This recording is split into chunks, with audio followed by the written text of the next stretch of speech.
एक ऐसा वीर जिसका नाम सुनते ही ब्रिटिश सरकार भी कांप जाती थी।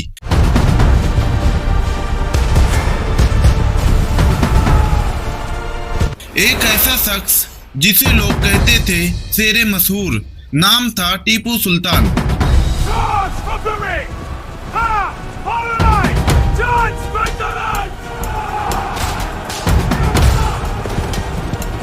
आज हम ले चलेंगे आपको उसी कहानी में जहां राज, जंग और दोस्ती दुश्मनी के रंग में मिले हैं।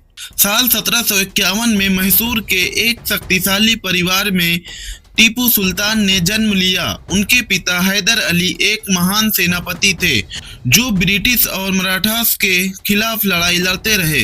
टीपू का बचपन जंग और शास्त्र विद्या में गुजारा। हाथी और तलवार दोनों उसके साथी थे। कहानियों में लिखा है कि छोटे टीपू के सपने हमेशा बड़े थे और बड़े सपने हमेशा कठिनाई लाते हैं। साल था 1770 के आसपास।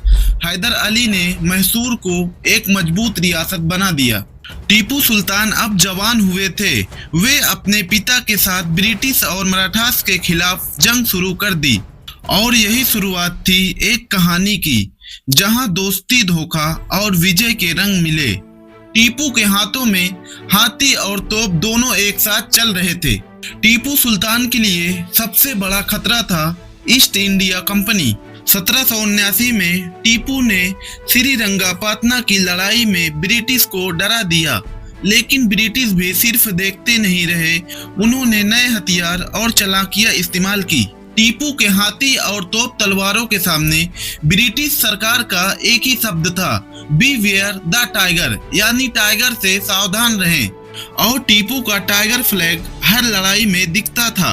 सिर्फ जंग ही नहीं, टीपू सुल्तान ने साइंस और टेक्नोलॉजी में भी अपना दम दिखाया। टीपू रॉकेट्स, हाँ वही जिसे ब्रिटिश ने देखा और बाद में अपना इम्प्रूव किया।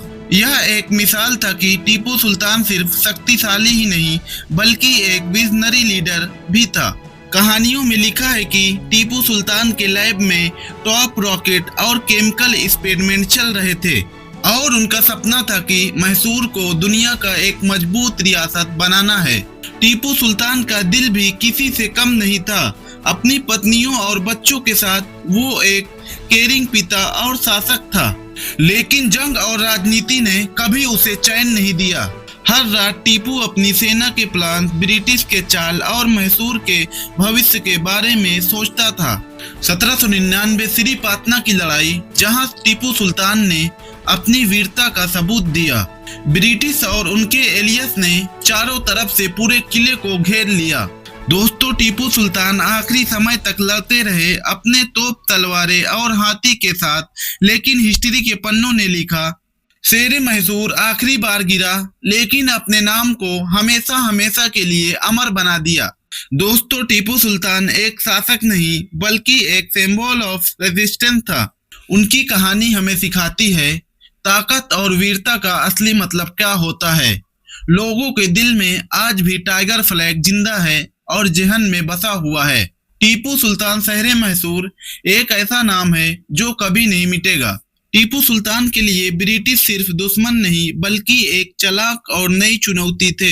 हर वक्त ब्रिटिश नए तरीके से उसके राज को तोड़ना चाहते थे, लेकिन टीपू भी कम नहीं था। उसने एलियंस बनाए, मराठास और फ्रेंच के साथ दोस्ती की और अपने रियासत को मजबूत बनाया। कहानियों में आता है कि एक वक्त ऐसा भी आया जब टीपू ने ब्रिटिश ऑफिसर को ट्रैक किया और उनके हाथों से एक बड़ा किला बचाया। टीपू सुल्तान के रॉकेट्स और एडवांस्ड मिलिट्री उसके लिए फेमस वेपन बन गए। ब्रिटिश सोल्जर इसे इतना डर गए कि उन्होंने बाद में अपने सिस्टम को भी बदल दिया। टीपू ने न सिर्फ जंग लड़ी बल्कि साइंस और टेक्नोलॉजी में भी अपनी पहचान बनाई। उसके रॉकेट और हाथी चार्ज के कॉम्बिनेशन से दुश्मन को हमेशा डरा दिया। टीपू ने हमें सिखाया वीरता, शौर्य और इनोवेशन का असली मतलब क्या होता है। और ये भी एक वीर शासक सिर्फ जंग में नहीं बल्कि अपनी रियासत को मजबूत और लोगों के लिए सुरक्षित बनाने में भी महान होता है।